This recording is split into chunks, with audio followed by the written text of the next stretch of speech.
अस्सलाम वालेकुम। तो आज जो है हम लेक्चर नंबर 9 में पहुंचेंगे। लेक्चर नंबर 9 शुरू करने से पहले अगर हमें चैनल पर न्यू है तो लाजमी उसको लाइक करें, सब्सक्राइब करें, इसको शेयर करें, ठीक है। तो अब जो हमारा टॉपिक है वो हमारे पास है मेमोरी। मेमोरी जो है आपको मालूम है जो सिक्वेंशियल सर्किट होता है वो एक मेमोरी ब्लॉक के ऊपर कंसिस्ट करता है। इन चीज़ों का आपको मालूम है, ठीक है ना।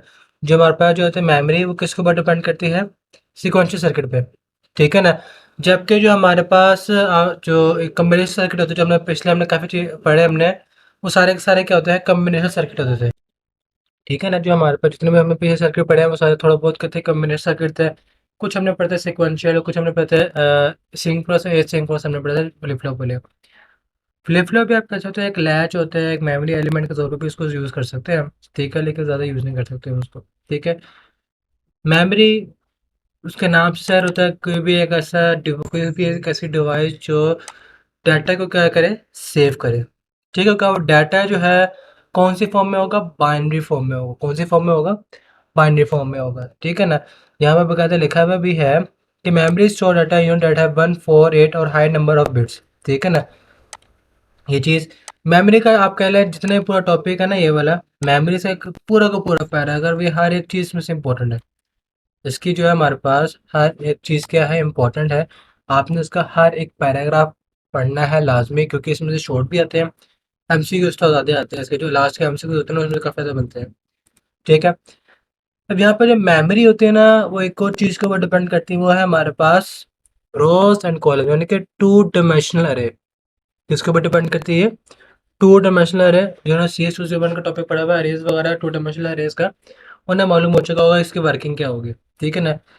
जैसे कि यहाँ पे फर्स्ट रो बनी हुई है, फर्स्ट रो है, इसके अंदर कितने कॉलम बने हुए हैं, 1 2 3 4 5 6 7 8 बने हुए कॉलम, यानी कि 1 बाइट।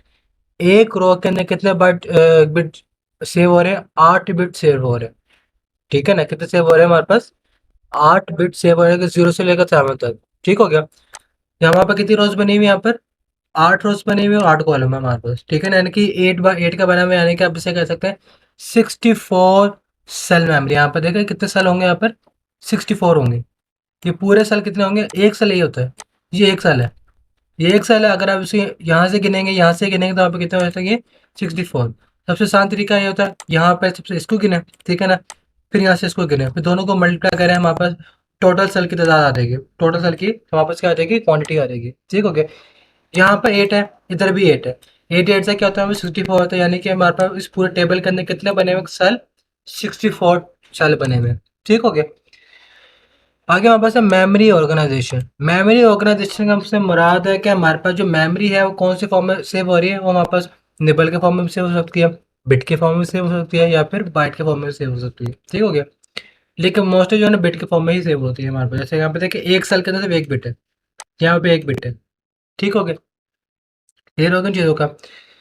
यहाँ पे हमारे पास 64 अरे का बना हुआ है, 64 आप कह सकते हैं कॉलम्स बने हुए हैं, 64 आप कह सकते, सॉरी रोज बनी हुई है 64, हमारे पास क्या बनी हुई है, रोज बनी हुई है। यहाँ पे देखें ना, ये जो वहाँ पर ब्रेक पॉइंट है ना, इसका मतलब क्या है, सो ऑन टू 64, ठीक है ना। यानी कि हमारे पास 4 कॉलम और 16 रो बनी हुई है। कितने कॉलम, 4 कॉलम, 16 रो बनी हुई है। तो वहाँ पे कितने अरेज बनेंगी ये, आपका से 4 कॉलम, यानी कि 4/16 की वहाँ पे बन जाएगा रेशो, ठीक हो, जो यहाँ पे लिखा है वहाँ पर मेमोरी ऑर्गेनाइजेशन का। अच्छा जी, इसमें से ये पैराग्राफ बहुत ज़्यादा इंपॉर्टेंट है। क्यों इंपॉर्टेंट है अभी, यहाँ पर एमसीक्यू पे शोर आया था कि भाई 16 के बाइट्स को किस में कन्वर्ट करना है आपने, या तो बिट्स में कन्वर्ट करना है, या फिर इसको आपका निबल में कन्वर्ट करना है, ठीक है ना, या फिर इसको किसी भी फॉर्मेट में कन्वर्ट करना है। यहाँ पे देखा जाए, यहाँ पे लिखा हुआ है 16 के बाइट्स, 16 के बाइट्स को एक न्यूमेरिक फॉर्म में कन्वर्ट करने के लिए क्या करोगे आप, किलो का मतलब क्या यहाँ पे, किलो का मतलब यहाँ पर कि 1024। वैसे किलो का मतलब 1000 होता है, लेकिन यहाँ पर प्रोग्रामिंग में क्या होगा, वहाँ पर 1024, ठीक है ना। 16 को मल्टीप्लाई करो 1024 से, हमारे आंसर क्या है 16384 बाइट्स बन जाएंगे। सेम ऐसे 32 के मल्टीप्लाई 4 लिखा हुआ है, 32 के मल्टीप्लाई 4। सबसे पहले क्या करोगे आप, 32 को मल्टीप्लाई करो के से। अगर आपने इसको कन्वर्ट करना हो किसके अंदर, निबल्स के अंदर। मिसाल के तौर पर आपको मैं समझा दूं दोबारा से, मैं ये क्वेश्चन समझने वाली चीज है। मैं यहाँ पेन ओपन करता हूँ मैं,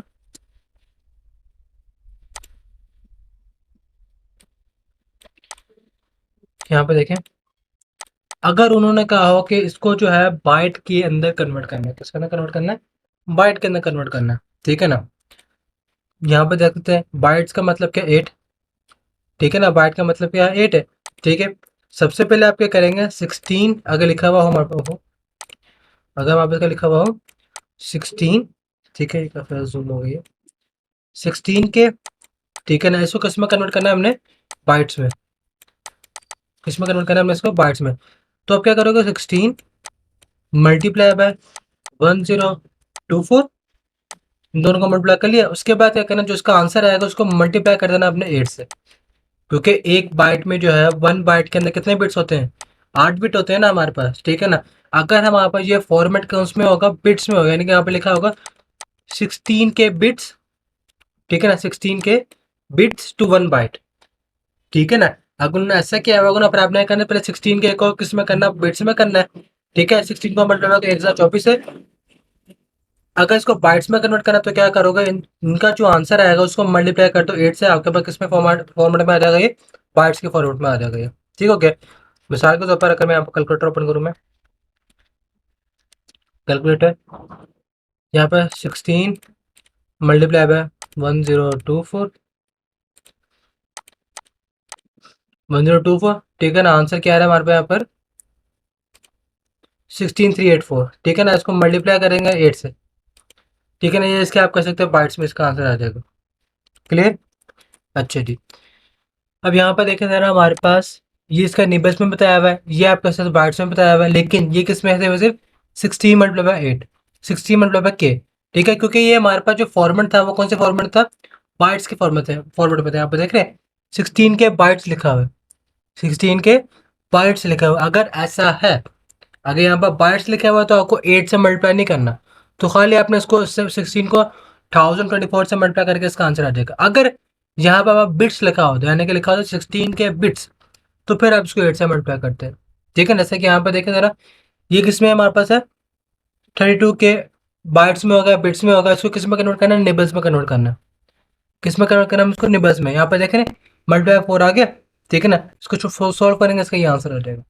क्लियर, इस पर अगर आपको अपना लाजमी इसको पढ़ लेना अपना, ठीक है ना। अगर हमारे पास है मेमोरी कैपेसिटी एंड डेंसिटी, ये भी हमारे पास काफी इंपॉर्टेंट टॉपिक है।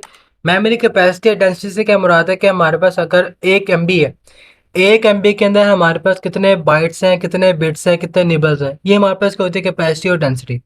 डेंसिटी से मुराद है कि उसके कितने फॉर्मेशन बन सकती है, निबल की बन सकती है, बाइट्स की बन सकती है, बिट्स की बन सकती है, MB की बन सकती है, ये इसकी डेंसिटी है। कैपेसिटी क्या है कि वो कहाँ से लेकर कहाँ तक वो डाटा स्टोर कर सकता है।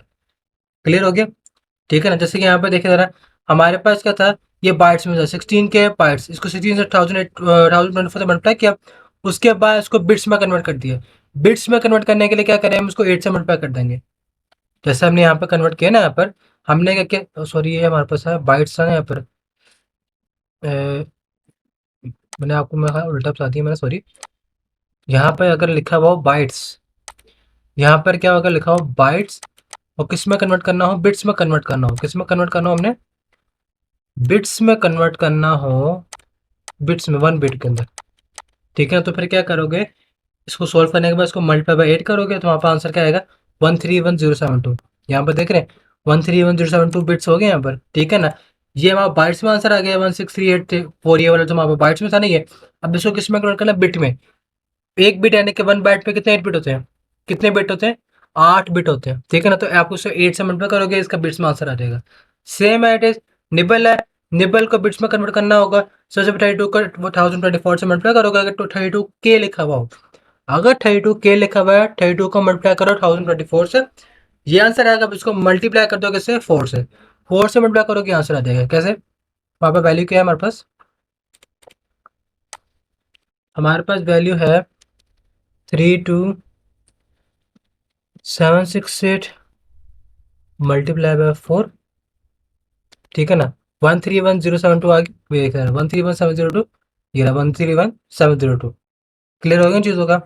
अच्छा जी, आगे हमारे पास memory signal basic operation in on memory, यानी कि जो हमारे पास बेसिक ऑपरेशन होता है वही चीज़ होती है, हमें बता रहा है जो मैंने आपको जीडीबी में बताया था। मैंने आपको जीडीबी में क्या होता है, हमारे पास एड्रेस बस होती है, ठीक है ना, डाटा बस होती है, कंट्रोल बस होती है। यहाँ पर देख रहे हैं एड्रेस बस आ गई, डाटा बस आ गई, मेमोरी बस, मेमोरी एलिमेंट आ गया, ठीक है ना। ये किसका बिहेवियर है हमारे पास, माइक्रो प्रोसेसर का, ठीक है ना। माइक्रो प्रोसेसर में क्या होता है, हमारे पास माइक्रो प्रोसेसर का जो फ्लो चार्ट होता है, हमारे पास क्या होता है, हमारे पास एक होता है सीपीयू, यहाँ पर इसके आगे सीपीयू आ गया, ठीक है ना। यहाँ पर लिख देता हूँ, यहाँ पर इसके सीपीयू, ठीक है ना, यहाँ पर सीपीयू आ गया। उसके बाद यहाँ पर आप कह सकते हैं रैम आ गई है, क्लियर है। उसके बाद आप कह सकते हैं यहाँ पर ये हमारे पास एक और कोई प्राइमरी मेमोरी आ गई है, ये हमारे पास क्या है, प्राइमरी मेमोरी आ गई। अब यहाँ पर इसमें इंटरलिंक कैसे होते हैं, ये इंटरलिंक होते हैं हमारे पास एड्रेस बसेस के जरिए, किसके जरिए, एड्रेस बसेस के जरिए, क्लियर है ना। ये इससे इंटरलिंक हो सकता है, ठीक है ना, ये आप कह सकते हैं इससे इंटरलिंक हो सकता है, ऐसे इसको रोटेट कर लें आप, ठीक हो गया। ये इससे इंटरलिंक हो सकता है, ये इससे इंटरलिंक हो सकता है, ठीक हो गया। ये आपस में इस अगर के इंटरलिंक्स हो सकते हैं, इससे अगर मैं उसको रोटेट वोटेट कर दूंगा, ये नहीं, ठीक है ना, क्लियर हो गया। इससे करके आप कह सकते हैं आपस में इंटरलिंक होते हैं किसके जरिए, एड्रेस बस के जरिए, डाटा बस के जरिए, कंट्रोल बस के जरिए। अब आपको इनका ओवरव्यू बताया तो मैं, कंट्रोल बस क्या होती है, एड्रेस बस क्या होती है, डाटा बस क्या होती है। कंट्रोल बस होती है जब सीपीयू कोई ऑर्डर करता है ना, ऑर्डर करने के बाद कंट्रोल यूनिट के पास जाता है, ठीक है ना। हमारे पास क्या होता है, जब कोई सीपीयू क्या होता है, सीपीयू हमारे पास किससे ऑर्डर करता है, सीयू को, CU control unit. Control unit जो ऐसा यूनिट है जो आगे कंट्रोल बस को कंट्रोल करता है, ठीक है ना, यानी कि सिस्टम बस को कंट्रोल करता है। सिस्टम बस को बताया जाता है कि मुझे ये चीज़ लानी है, ये हमारी रिक्वायरमेंट है, यूजर ने हमें ये डिटेल दी है, ठीक है ना। सिस्टम बस क्या बताता है, कंट्रोल यूनिट को, कंट्रोल यूनिट के सॉरी कंट्रोल बस को बताता है, कंट्रोल, कंट्रोल बस, ठीक है। दोबारा फ्लोशन सुन लें, सीपीयू सी को बताएगा, सीयू का मतलब क्या है, कंट्रोल यूनिट। कंट्रोल यूनिट किसको बताता है, सिस्टम बस को। सिस्टम बस किसे बताता है, सिस्टम बस basically control unit, address bus और डाटा बस को मिलाकर बनती है सिस्टम यूनिट, ठीक है ना। सिस्टम बस, सॉरी, सिस्टम बस में से जो वहाँ पे हेड होता है ना, हेडर, आप कह सकते हैं ये वहाँ पे हेड है, ठीक है ना, एडमिनिस्ट्रेटर है ये, ठीक है, जो कंट्रोल करे एड्रेस बस को और डाटा बस को। कंट्रोल बस बताएगा कि आपने जो है इस वाले मेमोरी एलिमेंट में से इसका एड्रेस, ठीक है ना, ये उठा के लेकर आना है। और डाटा बेस को क्या बताता है, बताएगा कि जो एड्रेस बस आपको जो एड्रेस देगा, आपने उसके कॉरेस्पॉन्डिंग डाटा उठा के लेकर आना है। दोबारा सुन लें, कंट्रोल बस क्या करेगा, एड्रेस बस को ऑर्डर देगा कि आपने इस नाम का एड्रेस लेकर आना है, ठीक है ना। एड्रेस बस क्या करेगा, यहाँ से जाएगा कंट्रोल बस के पास से जाएगा, मेमोरी एलिमेंट से इसका एड्रेस उठा के इसके पास आ जाएगा, ठीक है ना। बाद में क्या करेगा, कंट्रोल बस डाटा बेस को जगाएगा। डाटा बेस को क्या कहेगा अभी, डेटाबेस को क्या है कि भाई ये आपको मैंने एड्रेस दिया, आपने इसके कोरस्पॉन्डिंग क्या करना है, इसका डाटा उठा के लेकर आना है। डाटा इसके पास आएगा, कंट्रोल यूनिट के पास, कंट्रोलर सीयू को देगा, सीपीयू में जाएगा, सीपीयू में क्या लगा हुआ है, एएलयू लगा हुआ है, ठीक है ना, एएलयू लगा हुआ है और मेमोरी एलिमेंट लगे हुए हैं इसके कुछ, ठीक हो गया। चेक करके सीपीयू क्या करेगा, फिर उसको दोबारा मेमोरी पे देगा, मेमोरी क्या करेगा, उसको आपको डिस्प्ले कर देगा। ये इसका फ्लोएशन होता है पूरा का पूरा, क्लियर हो गया। अब यहाँ पर देखे जरा, हमारे पास क्या एड्रेस बस आगे, एड्रेस बस आ गया ना हमारे पास, ठीक है ना। एड्रेस डिकोडर क्या करेगा, यहाँ पर क्या कर रहा है ये, आप कह सकते हैं डीमक्स लगा हुआ है। डीमक्स क्या होता है, डीमल्टीप्लेक्सर क्या होता है, सिंगल इनपुट को मल्टीपल आउटपुट निकाल देना है, सिंगल इनपुट से मल्टीपल आउटपुट। यहाँ पर देखें जरा, ये एक एड्रेस आ गया, मिसाल आगे तो बस 010101 आ गया वहाँ से, ठीक है ना। एड्रेस बस ने उसको डिकोडर करके जो इसका जो आउटपुट आया उसे क्या कर दिया, मेमोरी एरे के अंदर सेव कर दिया।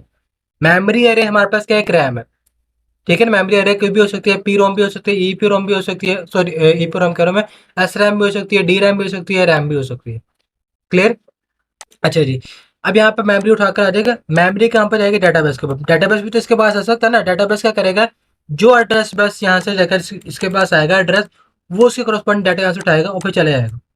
यहाँ पे दो एरो लगे हुए ना, एक ये एरो लगा हुआ है, एक ये एरो लगा हुआ है, ठीक है ना। इसका मतलब क्या, इसके पास आएगा, उसके एड्रेस का कॉरेस्पॉन्डिंग डाटा उठाएगा और फिर चले जाएगा, ठीक है ना। यहाँ से वहाँ पे दो इनपुट लगे हुए हैं, दो इनपुट का मतलब क्या है, वहाँ पर अगर यहाँ पर वैल्यू 1 होगी तो वहाँ पास क्या होगा, रीड होगा। अगर वैल्यू 0 होगी तो इसका मतलब क्या होगा, राइट होगा, ठीक है ना। वो डिपेंड करता है आप कौन सा सिग्नल इसमें भेज रहे हो। आगे यहाँ पर रीड राइट ऑपरेशन है, यहाँ पर पूरा पैराग्राफ करना है, बहुत ज़्यादा इंपॉर्टेंट पैराग्राफ है कि वहाँ पर रीड राइट ऑपरेशन क्या होता है, रीड राइट ऑपरेशन इसक्यू इस्तेमाल किया जाता है। इसके अंदर यहाँ पर लिखा हुआ है when the signal is set to high it allow data to be read, यानी कि जब हमारे पास सिग्नल क्या होगा, वन होगा तो वो क्या करेगा, रीड ऑपरेशन करेगा। अगर हमारे पास सिग्नल क्या होगा, लो होगा तो वो क्या करेगा, वहाँ पर राइट ऑपरेशन करेगा, यानी कि जीरो होगा, जीरो पे रिटर्न और वन पे क्या करेगा, वो रीड करेगा। सेम एड्रेस बेस का मैंने आपको बता दिया, एड्रेस बेस क्या करेगा, उसका एड्रेस उठाएगा। ठीक है ना, मिसाल के तौर पर एड्रेस के मुराद है, ये एड्रेस होता है 2 रेज़ टू पावर n। ठीक है ना, n का मतलब क्या होगा यहाँ पर, कि यहाँ पर n एलिमेंट होंगे। मिसाल के तौर पर अगर मैं कहता हूँ 2 रेज़ टू पावर 3, ठीक है ना, 3 यानी कि 8, ये 8 हमारे पास क्या है, इसका पैटर्न है कि 8 इसके एड्रेसेस बनेंगे। जो हमारे पास इनपुट आ रहा है 3, उसके कितने एड्रेसेस बनेंगे, 8 डिफरेंट एड्रेसेस बनेंगे।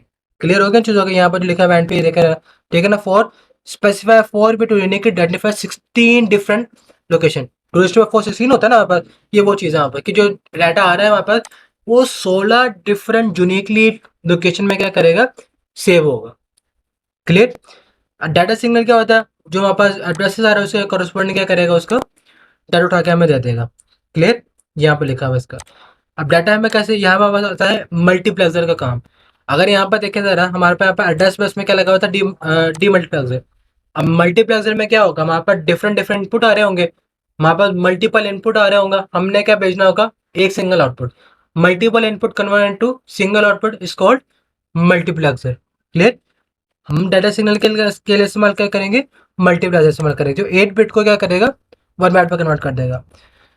मेमोरी स्लैब का इनेबल सिग्नल, ये हमारे पास जो चिप होती है उसको, यानी कि जो हमारे पास आप कह सकते हैं जो ट्रिगर कर रही है हमारे पास चिप्स को एक जगह दूसरी जगह शिफ्ट करने के लिए, हम क्या कहते हैं, अनेबल सिग्नल कहते होते हैं।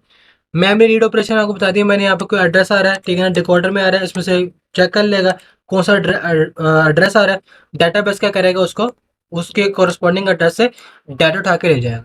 ठीक हो गया। अगर रीड होगा, रीड के लिए क्या होगा, सिर्फ वो उसके रीड करेगा। राइट क्या करेगा, राइट में हमारे पास होता है यहाँ पर जो डाटा लिखा हुआ है उसको क्या करेगा, रिप्लेस कर देगा। नीचे इसका डायग्राम बनी होगी, यहाँ पे देख रहे हैं ना, राइट में क्या हो रहा है, यहाँ पे डाटा ये वाला आके इसके क्या करेगा, वो रिप्लेस करेगा। जहाँ पे पहले क्या लिखा हुआ था, ये कौन सा डाटा है वापस, ये फोर्थ वाला ना, फोर्थ वाला, ये फोर्थ वाला, यहाँ पे लिखा 100 100 100, यहाँ पे लिखा हुआ ना, देखो कौन सी वैल्यू लिखी हुई है, 100 100 10। यहाँ पे देखिए, यहाँ पे लिखा हुआ है 10 11 00 10। ठीक है ना, क्लियर होगा इन चीजों का। राइट ऑपरेशन क्या करेगा, जहां पर डाटा जो एड्रेस आएगा उसके कॉरेस्पॉन्डिंग के लिए डाटा को क्या करेगा, रिप्लेस करेगा। कब रिप्लेस करेगा, जब वहां पर कौन सिग्नल हो, राइट का, यानी कि 0। रीड का मतलब क्या है, उसे उसका डाटा उठाएगा, डाटा को गेट करेगा। जबकि वहां पर राइट में क्या होता है, डाटा को रिप्लेस कर देगा। रीड का ऑपरेशन कब होगा, जब वहां पर सिग्नल क्या होगा, 1 होगा। राइट का ऑपरेशन कब होगा, जब वहां पर सिग्नल क्या होगा, 0 होगा। क्लियर। मेमोरी टाइम यहाँ पे 2 टाइप्स का हो सकता है, रैम होती है, यहाँ पे रैम के बारे में लिखा हुआ है, ये सब चीज़ें आपको मालूम है क्या होती है रैम, और ये वहाँ पर ये लिखा हुआ है रोम के बारे में। रैम हमारे पास क्या होती है, रैम होता है हमारे पास एक टेम्पररी मेमोरी चिप। इसमें हमारे पास अगर मिसाल के तौर पर अगर आपको मैं दिखाऊँ, मैं यहाँ पर, ये हमारे पास आप कह सकते हो, ये हमारे पास रैम का सारा टेम्पररी डाटा, ये सारा अगर मैं इसको डिलीट पे कर दूंगा ना मैं, तो दोबारा आ जाएगा ये थोड़ी देर तक ये। ठीक है ना, इसको मेरे साथ 652 MB का बना हुआ ये। ठीक है ना, इसको डिलीट भी कर देते खैर है, दोबारा आ जाएगा ये। जो जो चीज़ें मैंने यहाँ पर ओपन की हुई हैं वो सब चीज़ें यहाँ पर आप कर सकते हैं एज टेम्परेरी सेव हुई हैं। ठीक है ना, इससे क्या होता है, जब आप कोई गेम वगैरह खेलनी हो तो उस टाइम पे मोस्टली जो गेमर्स होते हैं ना, इनको डिलीट कर देते ताकि हमारे पास जो रैम होती है फ्री हो जाए, और हम हमारी जो गेम की स्पीड क्या होगी, अच्छी हो जाए। यहाँ पे जो सॉफ्टवेयर मैंने ऑन किए हुए हैं वो क्या है कि भाई ये डिलीट नहीं हो सकते। जहाँ पर देखिए एडोब एक्रोबैट का आ गया, मैंने ऑन किया है ना, मैंने देखा नहीं रहा, वो कहते हैं ये एडिट नहीं होंगे। ठीक है, उसको स्किप कर दो अभी, जो उनसे नहीं हो रहा है स्किप कर दो। ठीक है अभी यहाँ पर इसका विंडो का अपना आगे से स्किप कर दो अभी। क्लियर हो गया। ये जैसे कि हमारे पास इसके अंदर एक होता है, एक टम्प है, एक गियर टम्प होता है। ठीक है ना, एक खाली एक गियर टम्प भी होता है हमारे पास। ठीक है ना, एक यहाँ पर रजिस्टर के लिए होता है, एक हमारे पास रैम के लिए होता है।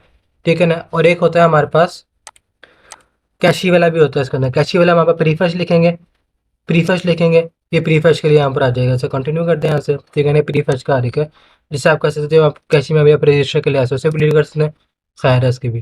ठीक है ना, जो चीज़ ऑन होगी बस आपने करना, इसको इसका स्किप कर देना। इससे आपके कंप्यूटर की परफॉर्मेंस भी तेज़ होती है थोड़ी बहुत। ठीक है ना, आपके मेमोरी भी सेव होती है। क्लियर। अच्छा जी, सॉरी। रोम क्या होता है वहाँ पर? रोम जो है ना, अगर आप शुरू में कंप्यूटर ऑन करेंगे, वहाँ पे एक F2 का बटन दबाएंगे तो एक सेटअप ऑन होता है। वो वहाँ पे एक रोम होती है, जिसमें सारी की सारी विंडो के, एक लैपटॉप की सेटिंग सेव होती है, जिसके अंदर वहाँ पर लैपटॉप की सेटिंग सेव होती है, वो हमारे पास रोम होती है। रैम हमारे पास आपको बता दी मैंने, रैम के अंदर दो कंपोनेंट्स होते हैं, डायनेमिक रैम और स्टैटिक रैम। स्टैटिक रैम जो है ना, आप कह सकते हो कुछ चीज़ों में फास्टर है, कुछ चीज़ों पे नहीं, ठीक है ना। जबकि स्टैटिक रैम में आप कह सकते हो, अगर हमारे पास उसके अंदर करंट मौजूद है तो उसका डाटा सेव रहेगा, जैसे करंट लॉस्ट होगा डाटा क्या हो जाएगा, लॉस्ट हो जाएगा। डायनेमिक रैम में क्या होता है हमारे पास, उसको भी रिफ्रेश करना पड़ता है। अगर आपने उसका डाटा सेव करते रहना ना, उससे क्या करना है, आपने रिफ्रेश करना पड़ता है, क्योंकि उसके अंदर कैपेसिटर लगा होता है, कैपेसिटर और एक मॉसफेट ट्रांजिस्टर लगा होता है, तो उसको कंबाइन करके हम बनाते हैं ना, तो हमारे पास क्या बनता है, एक डायनेमिक रैम बनती है।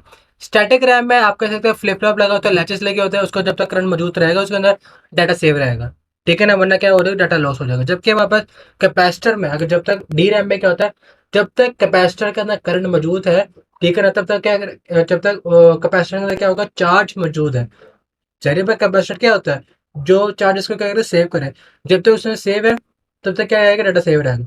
जैसे वो खत्म हो जाएगा, डाटा लगा हो जाएगा, लॉस हो जाएगा। क्लियर? स्टैटिक रैम का बना हुआ है, यहाँ पे लैच बना हुआ है, ये वहाँ पे क्या लगा, डी फ्लिप फ्लॉप का मतलब क्या, यहाँ पे लैचेस बने होते हैं। क्लियर? इसके करस्पॉन्डिंग वहाँ पर डाटा सेव होता है, ठीक है ना। ये नेबल का स्विच आ गया, ये आप कर सकते हैं वहाँ पे SCL या डब्ल्यू आ गया। डब्ल्यू का मतलब क्या, राइट है। ये आप कर सकते हैं हमारे पास जो SCL का मतलब होता है यहाँ पर, एस सी एल का मतलब है आप जो है ना, आप कह सकते हैं कि एनेबलर के लिए काम किया जा सकता है अभी, ठीक है ना। SCL पे आप कह सकते हैं एनेबलर का काम है, इन आ गया, ठीक है ना, जो उसका इनपुट आ गया, इसके लिए जो डी का इनपुट होता है वो यहाँ पर क्यू का आउटपुट होता है, इतना आपको मालूम है डी फ्लिप फ्लॉप का, ठीक हो गया। जो चीज़ें मैंने आपको बताई ना ऊपर, जो इतना ज़्यादा मैंने आपको इतना काफ़ी डिटेल में बताया मैंने, वो सब चीज़ें इसके अंदर लिखे हुए फ्लिप फ्लॉप के बारे में, ठीक हो गया, कि हमारे पास क्या होता है क्या नहीं होता है, ठीक है। आपने ये बस पैराग्राफ पढ़ लेना, ठीक है ना, ये वाले यहाँ से लेके यहाँ तक बोला, ठीक है ना। नीचे वाला पैराग्राफ इसकी वर्किंग है, किसकी वर्किंग है ये वर्किंग है हमारे पास, जो ऊपर स्टैटिक है ना, स्टैटिक ये वाला, ये स्टैटिक डायग्राम बनी हुई है, ये इसकी वर्किंग लिखी हुई है। क्लियर हो गया? अच्छा जी, यहाँ पे बता रहा है कि जो हमारे पास फ्लिप फ्लॉप 3/8 डिकोडर है ना, इसके आगे एक पूरी डायग्राम बनेगी, ये इनकम्प्लीट है। ये आप कह सकते हैं सिर्फ एक स्टैटिक डायग्राम बनी हुई है, एक स्टैटिक रैम की एक स्मॉल चिप की डायग्राम बनी हुई है। आगे फुल चिप की डायग्राम बनेगी, यहाँ पे देखा, आपको मैं दिखाता हूँ, मैं जो फुल चिप की डायग्राम होती है ये होती है, ये डायग्राम है उसकी, ठीक है ना, ये डायग्राम है इसकी, ये दिखा, ये डायग्राम है इसके। ये 3/8 डिकोडर आ रहा है, 3/8 डिकोडर क्या कर रहा है, जो यहाँ पे 3 इनपुट आ रहे हैं उसको किस में कन्वर्ट कर रहा है, 8 पे कन्वर्ट कर रहा है। अब यहाँ पे देख रहे हैं, हमारे पास जो यहाँ पे बना हुआ है ये चीज़, ये हमारे पास क्या है, ये चीज़ है, ये एक इनपुट यहाँ पर जो बना हुआ है ना, ये जो प्रोसेसर बना हुआ है, ये एक है, ये वाला। ये कितने लगे हुए हैं, यहाँ से आके मैं इसको उठा के कहाँ ले जाऊँ मैं, इधर, इधर, ये चीज़, ये सारे लगे हुए हैं। ऑपरेशन होने के बाद उसका आउटपुट बनता है, इस तरह का इसका आउटपुट आ जाता होता है। क्लियर? अच्छा जी, ये हमारे पास का आप कर सकते हैं ब्लॉक डायग्राम बने हुए 16 के 8 के, यानी कि हमारे पास क्या होगा, यहाँ से एड्रेसेस आएंगे, एड्रेस करने के बाद यहाँ पर बताएंगे कि यहाँ पर सिग्नल क्या होगा, आप राइट ऑपरेशन करना है या फिर रीड ऑपरेशन करना है। ये राइट ऑपरेशन के लिए, रीड ऑपरेशन के लिए आ जाएगा। यहाँ पर जो हमारे पास रैम लगी हुई है, कौन से लगी हुई है, 16 के 8 वाली, यानी कि आप कह सकते हो ये हमारे पास स्टैटिक रैम लगी हुई है 16 के 8, यानी कि ये हमारे पास जो 3 1 जो 5 हमने निकाला था बाइट्स वाली यूटिलाइट का, आप कह सकते हैं 3 GPU लगे हुए यहाँ पर, ये ठीक हो गया, इसका आउटपुट आ जाएगा यहाँ पर स्टा करके। क्लियर हो गया? आगे हमारे पास लेक्चर में 40 है, लेक्चर में 40 में हमारे पास क्या, रिकॉर्डिंग लार्ज मेमोरीज। हमने ऊपर सब इंट्रोडक्शन पढ़ा सब चीज़ों का, मेमोरी क्या होती है, वहाँ पर रैम क्या होती है, रोम क्या होती है, स्टैटिक रैम क्या होता है, डायनेमिक रैम क्या होती है। डायनेमिक रैम के मैं एक और चीज़ दिखाता हूँ आपको मैं, हमारे पास की एक होती है पिक्चर होती है सिमुलेशन की, डायनेमिक रैम की जो हमारे पास है, यहाँ पे देख रहे हैं, ये यहाँ पर डायनेमिक रैम का बना हुआ स्ट्रक्चर, ये वहाँ पे देख रहे हैं, यहाँ मॉसफेट लगा हुआ है, ट्रांजिस्टर लगा हुआ है, ये कैपेसिटर लगा हुआ है, ठीक है ना। ये ट्रांजिस्टर, ये कैपेसिटर, ये पूरा सर्किट बना हुआ है डी रैम का, ये पूरा सर्किट बना हुआ है डी रैम का। लेकिन अगर आप इस एक सेल की बात करेंगे ना, एक डी रैम सेल किसके ऊपर कंसिस्ट करता है, ट्रांजिस्टर और कैपेसिटर के ऊपर। इसका एमसीक्यू सबके ऊपर आता है कि D RAM consist of transistor and capacitor, ठीक है ना। जबकि स्टैटिक रैम में जो हमारे पास सिर्फ और सिर्फ एक ट्रांजिस्टर होता है, उसके अंदर कैपेसिटर नहीं होता। दोबारा बता रहा हूँ मैं, डायनेमिक रैम में हमारे पास क्या होता है, सिर्फ और सिर्फ हमारे पास ट्रांजिस्टर होता है और कैपेसिटर होता है। जबकि स्टैटिक रैम में क्या होता है, हमारे पास सिर्फ और सिर्फ क्या होता है, हमारे पास ट्रांजिस्टर होता है। क्लियर? अच्छा जी, अब यहाँ पर देखते हैं, यहाँ पर डिकोडिंग लार्ज मेमोरी करना है, यानी कि जो वहाँ पर ऊपर क्या हो रहा था हमारे पास, ऊपर ये डिकोडिंग हो रहा था हमारे पास, ठीक है ना, 3 to 8, ये किस में कन्वर्ट होता है, 3 to 8 में कन्वर्ट होता है। अब हम क्या करेंगे, 2 to 8 में चलेंगे, या किस में हो रही है, हाँ जी 2 to 4 में चल रहे हैं। यहाँ पर 2 इनपुट आ रहे हैं, किस में आ रहे हैं, 4 पे आ रहे हैं, ठीक है ना। अब यहाँ पे डिपेंड करें, यहाँ पे था कि 8 bit cell, 8 bit cell, 8 bit cell, यानी कि जो हमारे पास टेबल हमने ऊपर पढ़ा था ना, एक शुरू में जो एक टेबल बना हुआ था 8 बिट वाला, शुरू में जो वहाँ पे एक बना हुआ था टेबल 8 बिट वाला, ठीक है ना। अब यहाँ पे वो बने हुए 8 बिट के, ये 8 बिट यहाँ पे सेव हो रहा है, 8 बिट यहाँ पे बना हुआ है, 8 बिट यहाँ पे सेव हो रहा है, यहाँ पे सेव हो रहा है, ठीक है ना। यहाँ पर वापस आ रहा है कॉलम डिकोडर, इसका एक रो डिकोडर भी होगा, ये रो डिकोडर है, ये कॉलम डिकोडर है। मिसाल के तौर पर वहाँ पर 4 बिट है ना, 4 बिट मैंने यहाँ पर भेजा, A0 में लिख दिया 1, यहाँ पर 0, यहाँ पर 0, यहाँ पर 1 लिख दिया, यानी कि वहाँ पर कोड क्या आ रहा है, 1001, 9 लोकेशन। अब यहाँ पर सर्च करेगा एड्रेस में कि हाँ बस 9 लोकेशन कौन सी है, उसके कोरस्पॉन्डिंग मुझे क्या दिखा देगा, उसका डाटा दिखा देगा।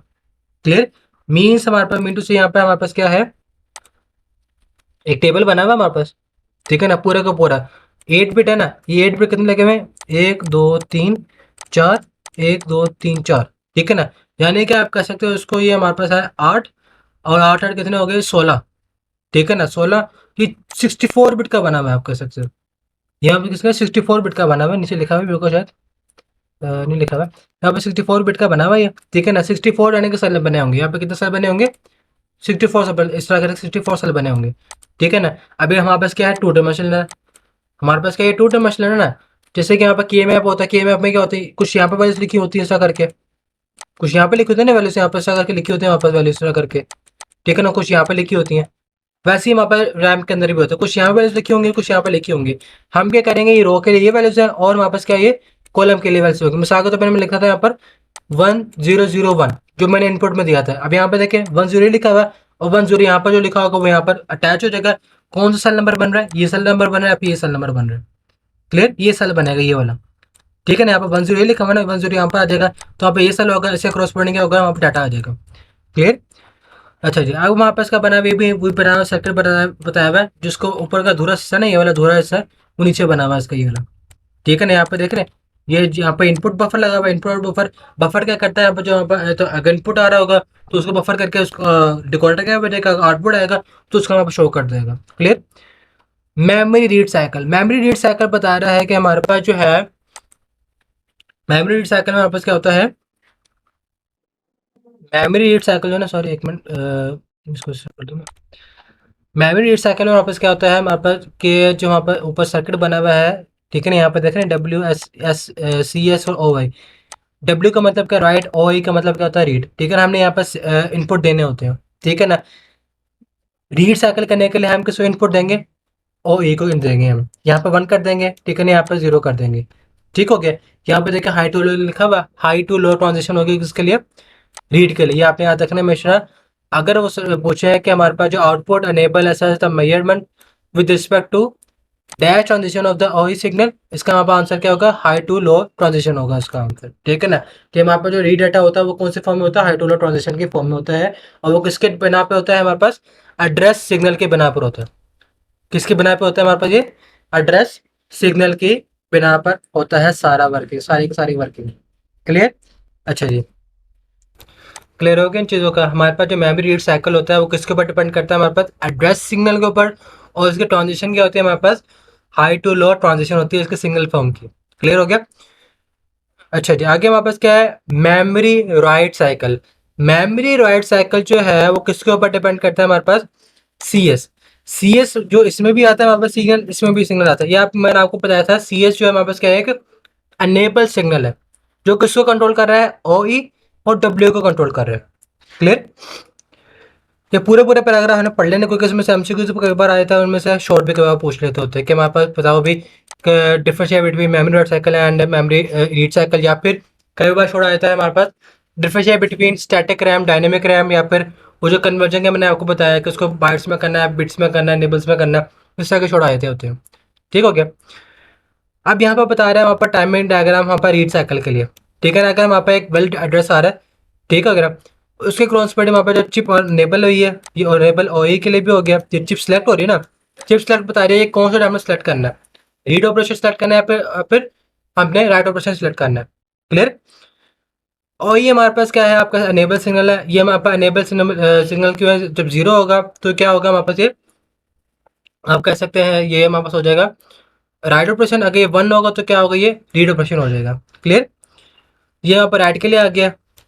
ठीक हो गया। आगे हमारे पास है सिंक्रोनस बर्स्ट एस रैम।